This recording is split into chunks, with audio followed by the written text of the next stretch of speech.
சகோதரர் சரவணன் வந்து வெள்ளை அறிக்கைன்றாரு. திமுக ஆட்சியில 2 முறை 2021 2 முறை வெள்ளை அறிக்கை கொடுக்கப்பட்டது. என்ன சொல்லப்பட்டது? 5 லட்சம் கோடி அதிமுக கடன் வச்சு சொல்லப்பட்டது. அப்ப அவங்க வெள்ளை அறிக்கை கொடுக்கும்போது 13.18 லட்சம் இன்னைக்கு கடன், தமிழ்நாட்டு கடன். வெறும் 64,000 ரூபாய் தான் ஒரு தமிழ்நாட்டில் ஒரு தமிழன் மீது கடன் இருந்துச்சு 2021. இன்னைக்கு எவ்வளவு கடன் தெரியுமா? 1,28,000.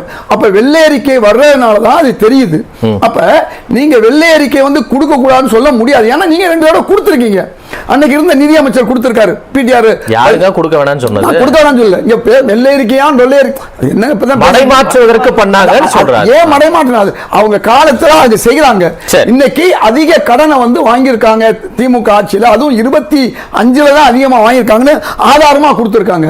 அதனால நல்ல அதுக்காக தவறாக அந்த பணத்தையும் நல்ல காரியத்துக்கு செலவு பண்ணணும்னு சொல்றாங்க. இந்த ஆட்சி ஒன்றும் நேரடியாக இவங்கள மாதிரிலாம் குற்றம் சொல்லல.